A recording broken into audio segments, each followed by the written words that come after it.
क्या दोस्तों आपने कभी ये सोचा है कि अगर आप कोई लोन के लिए अप्लाई करते हैं तो आपका लोन जो है वहीं पर रिजेक्ट कर दिया जाता है, लेकिन कोई और बंदा लोन के लिए अप्लाई करता है तो उसको जो है बहुत ही जल्दी वहां पर लोन अप्रूव कर दिया जाता है, उसको जो है बहुत ही जल्दी यहाँ पर लोन मिल जाता है। इसके पीछे का क्या ये है आज की इस वीडियो में आपको बताऊंगा। तो देखिए दोस्तों, लोन मिलना या ना मिलना ये डिपेंड करता है आपका क्रेडिट स्कोर के ऊपर। हाँ जी, जिसे आप लोग बोलते हैं सिबिल स्कोर। तो आज की इस वीडियो में मैं आपको बताऊंगा कि सिबिल स्कोर क्या होता है, सिबिल स्कोर कैसे काम करता है, सिबिल स्कोर दोस्तों आप कैसे बढ़ा सकते हैं। क्योंकि अगर आप कोई भी चीज को लेने जाते हैं एमआई पे या लोन में, कैसे भी, चाहे मान लीजिए अगर आप कार खरीदने जाते हैं उसका एमआई कराते हैं, तो एमआई करने से पहले आपका दोस्तों वहां पर चेक किया जाता है सिबिल स्कोर। जो कि आपका सिबिल स्कोर अगर आपका अच्छा रहेगा तो आपको जो है बहुत ही जल्द से जल्द आपको जो दोस्तों यहाँ पर लोन दे दिया जा सकता है, एमआई आपके कार की करा दी जा सकती है। लेकिन यहीं पर अगर आपका सिबिल स्कोर सही नहीं है, आपका क्रेडिट स्कोर सही नहीं है, तो आपको जो है एमआई पे कार वगैरह नहीं मिल सकता है। चाहे दोस्तों अगर आप कोई क्रेडिट कार्ड के लिए अप्लाई करेंगे तो वहां पर भी आपका सिबिल स्कोर को चेक किया जाता है। अगर आपका सिबिल स्कोर सही नहीं रहेगा तो आपका क्रेडिट कार्ड जो भी आप एप्लीकेशन वहां पर सबमिट किए रहेंगे उस एप्लीकेशन को रिजेक्ट कर दिया जाता है। ऐसे ही दोस्तों अगर आप कोई पर्सनल लोन भी अप्लाई करते हैं तो उस जगह पर भी आपका क्रेडिट स्कोर यानी कि सिबिल स्कोर आपका चेक किया जाता है। अगर वहां पर भी आपका सिबिल स्कोर सही नहीं रहेगा तो आपका दोस्तों पर्सनल लोन जो अप्लाई किए हैं वो आपका रिजेक्ट कर दिया जाता है। तो सबसे पहले जानते हैं कि दोस्तों सिबिल स्कोर आखिर होता क्या है। तो देखिए दोस्तों, सिबिल स्कोर 3 डिजिट का एक नंबर होता है जो कि स्टार्ट होता है 300 से लेकर 900 तक। ये सिबिल स्कोर का डिजिट रहता है, यानी कि 300 से स्टार्ट होता है और एंड जो है 900 तक रहता है। तो देखिए आपका सिबिल स्कोर कैसा है आप इसी से अंदाज लगा सकते हैं। तो देखिए आपका अगर मान लीजिए 300 से 500 और 600 के अंदर अगर आपका सिबिल स्कोर है, ये नंबर के अंदर है, यानी कि 300 से 500 के अंदर अगर आपका सिबिल स्कोर का नंबर आता है तो यहाँ पर देखिए दोस्तों आपका सिबिल स्कोर जो है बहुत ही बेकार है। यानी कि आपको जो है कोई भी लोन वगैरह नहीं मिल सकता है। अगर आप लोन लेने जाते हैं, कोई बैंक हो या कोई आप ऐसा एजेंसी में जाते हैं जहां पर अगर आपको लोन चाहिए तो वहां पर लोन मिलना बहुत ही मुश्किल हो जाता है। तो हो सकता है कि आपको 1000, 2000, 3000 का लोन जो है आपको मिल जाएगा। लेकिन अगर आप एक बड़े अमाउंट का लोन लेने जाएंगे 300 से 500 के बीच पे सिबिल स्कोर रखकर, तो आपको जो है दोस्तों यहाँ पर लोन मिलना बहुत ही मुश्किल हो जाता है। और यहीं पर अगर आपको 500 से 700 के बीच में अगर आपका सिबिल स्कोर रहता है तो बैंक को इतना भरोसा हो जाता है कि इस बंदे का 500 से 700 तक सिबिल स्कोर है, तो बैंक को इतना भरोसा होता है आप उसका पेमेंट को रीपेमेंट कर सकते हैं। इतना उसको भरोसा हो जाता है। वो भरोसा कैसे करता है कि वो आपका सिबिल स्कोर के देखकर दोस्तों आपके ऊपर भरोसा करता है कि आप जो है उसका पेमेंट को रीपेमेंट कर सकते हैं। तो यहीं पर मान लीजिए अगर आपका 700 प्लस सिबिल स्कोर होता है, 700 प्लस चाहे 750 हो जाए, 800 हो जाए, अगर 900 हो गया तो दोस्तों आप जो है बैंक वालों के लिए भगवान है। क्योंकि आपको दोस्तों अगर 700 से प्लस सिबिल स्कोर रहता है, चाहे 750, 800, तो आपको जो है दोस्तों जिस भी बैंक में आपका अकाउंट ओपन करके रखा है, चाहे दोस्तों आईसीआईसीआई बैंक हो, एचडीएफसी बैंक हो, कोटक बैंक हो, कोई भी बैंक हो, दोस्तों आपको जो है दिन में 90 भर के मैसेज आपको आएंगे। कोई बैंक वाला आपको मैसेज करेगा कि आपको सर इतना पर्सनल लोन हम दे देंगे, क्लिक में ये करिए, एक क्लिक में आपका दोस्तों लोन यहाँ पर अप्लाई हो जाएगा। आप सर ये लोन ले लीजिए, आप पर्सनल लोन ले लीजिए, आप होम लोन ले लीजिए। इस तरीके का दोस्तों आपको बहुत सारे ऑफर आपको देखने को मिलेंगे। अगर आपका 700 से प्लस क्रेडिट स्कोर रहता है तो आपको जो है दोस्तों यहाँ पर बहुत ही जल्दी लोन अप्रूव हो जाता है। तो यहाँ पर आपको समझ में आ गया कि 300 से 500 के बीच में अगर आपका सिबिल स्कोर है तो यानी कि आपका सिबिल स्कोर अच्छा नहीं है। आप सिबिल स्कोर को बढ़ाने की कोशिश कर सकते हैं। अगर 500 से 700 के अंदर है तो यहाँ पर एक एवरेज माना जाता है कि आपका सिबिल स्कोर यानी कि ठीक ठाक है, आपको जो है छोटे अमाउंट का लोन मिल सकता है। लेकिन आपका 700 से प्लस 900 के बीच में अगर आपका सिबिल स्कोर रहता है तो दोस्तों यहाँ पर आपका सिबिल स्कोर को गुड माना जाता है, यानी बहुत ही अच्छा माना जाता है सिबिल स्कोर को कि आपका सिबिल स्कोर बहुत ही अच्छा है। आप अगर कोई लोन के लिए अप्लाई करेंगे तो झट से जो है यहाँ पर सिबिल स्कोर दोस्तों आपका सही रहेगा तो आपको मिल सकता है। तो अब मैं बताता हूं कि आपको कुछ ऐसे गलतियां हैं जो कि आपको नहीं करना है जिसके वजह से आपका सिबिल स्कोर कम होता है, और कुछ ऐसा चीज बताऊंगा जिसको अगर आप करेंगे तो उससे हो सकता है कि आपका जो है यहाँ पर सिबिल स्कोर इंप्रूव हो सके और आपका सिबिल स्कोर बढ़ सकता है। तो सबसे पहला गलती की हम बात करते हैं जिसके वजह से आपका सिविल स्कोर कम होता है। तो सबसे पहला गलती यह है कि मान लीजिए आपने जो है कोई भी चीज EMI पे परचेज किया हो, चाहे वो कार हो या कोई भी ऐसा सामान हो जो कि आपने EMI पे लिया हो। तो EMI पे जब आप सामान लेते हैं तो उसका एक डेट फिक्स होता है कि आपको जो है इस डेट को हर मंथ आपको इसका EMI पे करना रहता है। अगर आप उस डेट को EMI पे नहीं करते हैं, उस डेट से एक दिन भी अगर आप यहाँ पर ड्यू कर देते हैं तो दोस्तों यहाँ से जो है आपका सिविल स्कोर नीचे डाउन होना लगता है। यानी कि अगर आपका जो भी ड्यू डेट रहता है उस टाइम पर अगर आप पेमेंट नहीं करेंगे तो यहाँ पर जो है आपका सिविल स्कोर नीचे गिरता चला जाता है।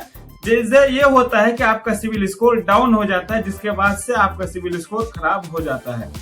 तो उसके बाद दूसरी बात यह है कि अगर आपने कोई भी लोन ले रखा है, चाहे आप छोटे मोटे ऐप से लोन ले रखा है और आप जो है दोस्तों उन ऐप से लोन लेकर उनको पे नहीं किए हैं, उन ऐप को क्लोज कर दिए हैं, तो यहाँ पर भी जो है आपका सिविल स्कोर जो है घटने के चांसेस बहुत ज्यादा रहते हैं। तो इसीलिए आपको ऐसा नहीं करना है। मैं आपको और एक एग्जांपल दूं तो यहाँ पर देखिए, मान लीजिए आपने कोई बैंक से क्रेडिट कार्ड लिया हो, तो क्रेडिट कार्ड जब आप लेते हैं तो क्रेडिट कार्ड से आप जितने भी पैसे को यूज करते हैं, जितने स्पेंड करते हैं, तो मंथ एंड में उसका बिल को पे करना रहता है। अगर आप उसका बिल को जो है टाइमली पे नहीं करेंगे तो यहाँ पर जो है आपको जो चार्जेस लगेंगे वो अलग से लगेंगे।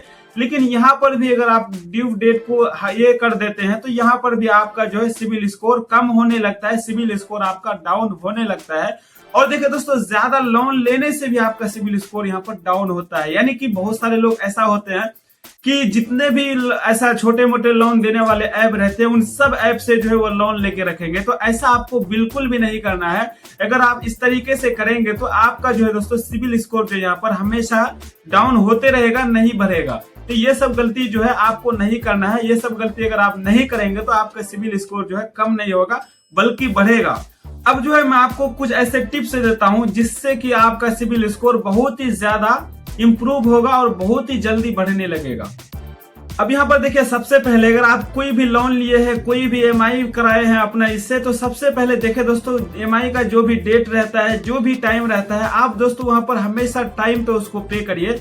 अगर आप टाइम पे करेंगे तो क्या होगा कि आपका सिविल स्कोर जो है दोस्तों यहाँ पर बढ़ता रहेगा, आपका सिविल स्कोर इंप्रूव होता रहेगा। टाइमली अगर आप पे करते हैं तो आपका सिविल स्कोर में कोई भी खराबी नहीं आएगी, आपका सिविल स्कोर अच्छा से इंप्रूव होता रहेगा। और दोस्तों मैं यहाँ पर दूसरा टिप्स अगर आपको दूं तो यहाँ पर क्या है, क्रेडिट यूटिलाइजेशन कम रखो। यानी कि देखिए दोस्तों, अगर आपको बैंक की तरफ से टोटल जो है 10,000 की लिमिट आपको दी गई है, यानी कि किसी बैंक में अगर आपको क्रेडिट कार्ड अप्लाई किया, उस क्रेडिट कार्ड में आपको जो है 10,000 की लिमिट आपको दी गई है, तो आपको क्या करना है कि आपको जो भी लिमिट दिया गया रहता है बैंक की तरफ से, आपको उस लिमिट में से 30% जो है उसको सिर्फ यूज करना है। अगर 30% आप यूज करेंगे तो आपका क्रेडिट लिमिट जो है ज्यादा बढ़ने के चांसेस रहते हैं। यानी कि आपको जो है 10,000 रुपए का लिमिट मिला है तो 10,000 में से आपको सिर्फ 3,000 रुपए स्पेंड करना है। 3,000 अगर आप स्पेंड करेंगे दोस्तों, यहाँ से क्या होता है कि आपका क्रेडिट लिमिट जो है वो इंप्रूव होने लगता है, आपका क्रेडिट लिमिट बढ़ने लगता है। अगर यहीं पर आप जो आपको 10,000 रुपए दिया गया है, अगर टोटल 10,000 रुपए आप यहाँ पर पूरा स्पेंड कर देते हैं तो इससे जो है आपका क्रेडिट लिमिट जो है यहाँ पर कम होने लगता है। इसीलिए आपको कभी भी कोई अगर आपको लिमिट दिया जाता है तो उसका 30% ही आपको यूज करना है, ज्यादा यूज नहीं करना है, नहीं तो जो है आपका क्रेडिट लिमिट जो घटने लगता है। और मैं यहाँ पर आपको तीसरा बात बताऊं तो देखिए दोस्तों, अगर आपने पुराने कोई भी क्रेडिट कार्ड लेके रखा है, कोई पुराना आपके पास कोई वैसा है, तो दोस्तों आपको क्या करना है कि पुराने क्रेडिट कार्ड वगैरह को दोस्तों बंद नहीं कराना है। मान लीजिए आपने कोई क्रेडिट कार्ड लिया है, उस क्रेडिट कार्ड को अगर यूज नहीं कर रहे हैं तो फिर भी दोस्तों उस क्रेडिट कार्ड को आपके पास रखना है। इससे क्या होता है कि दोस्तों आप एक वैल्यूएबल कस्टमर बन जाते हैं बैंक वालों के लिए, जिससे दोस्तों आपका क्रेडिट लिमिट जो है यहाँ पर भी इंक्रीज किया जाता है। अगर आप इसको बंद करा देते हैं दोस्तों, इससे जो है आपका क्रेडिट लिमिट घट जाता है। इसीलिए आपको क्रेडिट दोस्तों इस तरीके से बढ़ाने के ये है दोस्तों, इसको आपको क्लोज नहीं करना है। पुराने जो भी आपका क्रेडिट कार्ड वगैरह है, कुछ ऐसा है तो दोस्तों उसको क्लोज नहीं करना है, नहीं तो उससे भी आपका क्रेडिट लिमिट यहाँ पर घटते रहता है। और दोस्तों यहाँ पर मैं आपको और एक टिप्स दे देता हूँ। ये क्या है कि यानी कि देखिए, बहुत सारे लोगों को आपने देखा होगा कि वो सिर्फ जो है एक ऐप से लोन ले लिया, दूसरा ऐप से ले लेंगे, तीसरा ऐप से ले लेंगे, चौथा ऐप से ले लेंगे, ये पूरा नहीं हुआ उससे ले लेंगे। इस तरीके से आपको नहीं करना है। यानी कि मान लीजिए अगर कोई आप लोन लेने जा रहे हैं, एक लोन आपको मिल गया है तो ठीक है, एक लोन मिल गया, जब तक दोस्तों आप इस लोन को पूरा नहीं पे कर देते हैं तो दोस्तों आपको यहाँ पर दूसरा लोन नहीं लेना चाहिए। यानी कि सिर्फ लोन के क्वेरीज बहुत सारे लोग करते रहते हैं, तो वैसा आपको नहीं करना है। कोई अगर लोन आप लिए हैं तो सबसे पहले उस लोन को पूरा पे करिए, उसके बाद आप जो है सेकेंड लोन ले सकते हैं। अगर आपका लोन रहते हुए दूसरा लोन अगर आप लेते हैं दोस्तों, यहाँ पर भी आपका क्रेडिट लिमिट जो है यहाँ पर घटने के चांसेस बहुत ज्यादा रहते हैं। इस गलती को आपको नहीं करना है। इस तरीके से अगर आप नहीं करेंगे तो यहाँ पर भी आपका क्रेडिट लिमिट जो है बहुत ही अच्छा खासा यहाँ पर इंप्रूव होने लगेगा। और यहाँ पर बहुत सारे लोग क्या करते हैं कि जब अपने क्रेडिट कार्ड का बिल पे करते हैं तो वहां पर जो दोस्तों मिनिमम जो पेमेंट रहता है, मिनिमम ड्यू जो रहता है, वो जो है मिनिमम ड्यू पे करके आ जाते हैं। लेकिन इससे यह होता है कि मिनिमम ड्यू जो होता है वो तो आप पे कर देते हैं, यहाँ पर आप चार्ज देने से बच जाते हैं। लेकिन जो है मिनिमम ड्यू आप जो पे करते हैं, इससे दोस्तों आपका सिबिल स्कोर पे इम्पैक्ट पड़ता है। अगर कभी भी आप अगर क्रेडिट कार्ड का बिल पे करते हैं तो हमेशा आपको टोटल पेमेंट करना है, मिनिमम ड्यू नहीं करना है। अगर आप मिनिमम करके पेमेंट करेंगे तो यहाँ पर जो आपका क्रेडिट स्कोर पे इम्पैक्ट पड़ेगा और आपका क्रेडिट स्कोर जो है घटने के चांसेस रहते हैं। इसीलिए हमेशा आपको टोटल बिल जो है पे करना है ताकि आपका क्रेडिट स्कोर जो है इंप्रूव हो सके। और दोस्तों यहाँ पर मैं आपको 7वां तरीका बताता हूँ कि देखिए हमेशा जो है आपको मिक्स क्रेडिट रखो। यानी कि मिक्स क्रेडिट का मतलब क्या है कि आप देखिए लोन लीजिए, लोन लेना अच्छी बात है, लोन लीजिए उसको टाइम से पे करिए, उससे आपका क्रेडिट लिमिट बढ़ेगा। यहाँ पर क्रेडिट कार्ड यूज करिए, उससे आपका क्रेडिट लिमिट बढ़ेगा। आप कोई पर्सनल लोन ले लीजिए, कोई होम लोन ले लीजिए। इस तरीके से अगर आप लेते हैं मिक्स यानी लोन लेते हैं तो आपका जो है क्रेडिट लिमिट जो है वो बहुत ही जल्द बढ़ने के चांसेस रहते हैं। इसीलिए आप जो है लोन लेते रहिए, मिक्स